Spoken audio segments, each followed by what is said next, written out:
مرحبا واهلا وسهلا فيكم متابعيني وين ما كنتوا عم تتابعوني بقناتي حلب الاصيل. لاني رمضان على البواب ينعاد علينا وعليكم يا رب بالصحه والعافيه، حبيت انزل لكم فيديو معروك رمضان وعملناه كمان على شكل هلال رمضان منشان يكون شكله كتير حلو ومميز على سفرتكم. بنفس الوقت عملناه بحشوتين مختلفات، بحشوه النوتيلا وحشوه الجبنه كمان.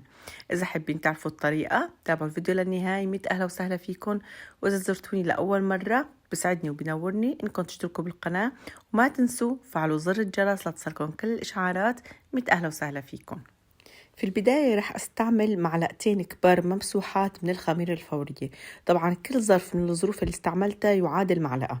كمان أنا بحاجة لكاستين من الحليب لازم يكون دافي منشان يعجل عملية التخمير عنا. طبعا لازم تكون دفاوة الحليب بطريقة ايدنا، لأن إذا كان الحليب سخن كتير فبيبطل أو بيخرب مفعول الخميرة عنا. في حال أنتم ما حبيتوا تستعملوا الحليب السائل أكيد فيكم تستعملوا الحليب البودرة، فرح يكون العيار إنكم تحطوا كاستين من المي وتحطوا تقريبا من 5 ل6 معالق من الحليب الناشف أو حليب البودرة. رح أحط هون تقريبا كمان 3 معالق سكر، من كمان السكر بيساعد على إني الخميرة عندي تشتغل بشكل كويس وتتخمر. رح أغطيهم هيك لمدة بس 10 دقايق. مجرد ما الخميرة تعطي عندي هاي الرغوة أو هاي الفقاعات على السطح المعناتها صارت جاهزة.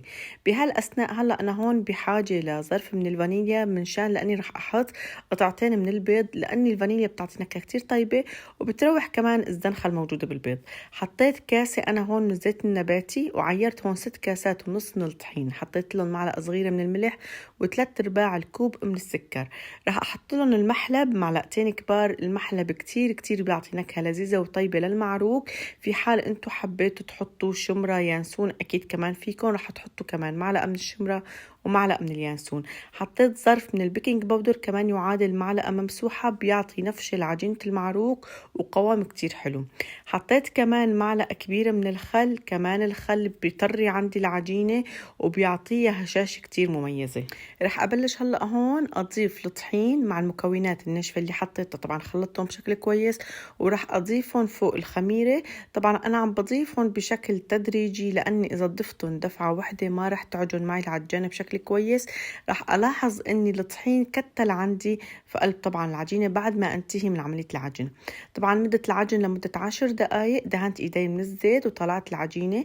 عجينة المعروك لازم هيك تكون مطاطية مثل ما واضح عليكم، عم تمط هيك لحالها.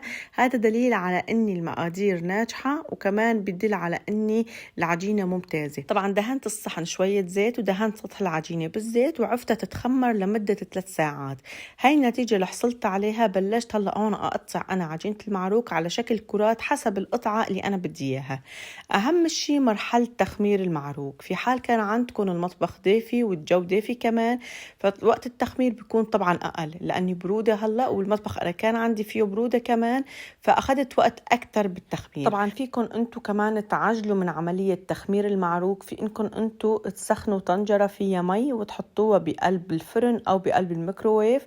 طبعا الفرن والميكروويف لازم يكون مطفي، وبعدين نحط العجينة في قلب الفرن ونعيف هيك تتخمر عن طريق التبخير. ما بمدح كتير أنا بهاي الطريقة، لأني طعمة الخميرة عم تطلع كتير واضحة بالمعروك، ولكن أنا حبيت أعرض لكم الطريقة وأنتو إلكم حرية الاختيار. هلا هون اذا منتبهين بعد ما عندي القطع اللي كورتها اتخمرت، بلشت هلا اخذها مثل ما واضح عليكم. شايفين ايش قد هالشي ايش قد متخمره عندي وايش قد النتيجه اللي حصلت عليها ممتازه.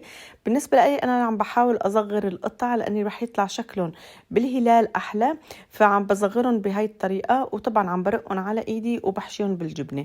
احشوهم باي نوع جبنه متواجده عندكم، بس لازم تكون يعني ملوحه الجبنه خفيفه في حال انتم كان عم تستعملوا الجبنه الخضراء او الجبنة المشلشلة. طبعا في حال انتم كمان حبيتوا تحشوهم بالنوتيلا مثل ما واضح عليكم، كمان طريقة كتير سهلة وبسيطة. واكيد كمان فيكم تحشوهم بالتمر، بس طبعا لازم نكون نحن مطرين التمر بمعلقة من السمنة او معلقة من الزبدة منشان يطلع شكله وقوامه اطيب بقلب قطعة المعروك.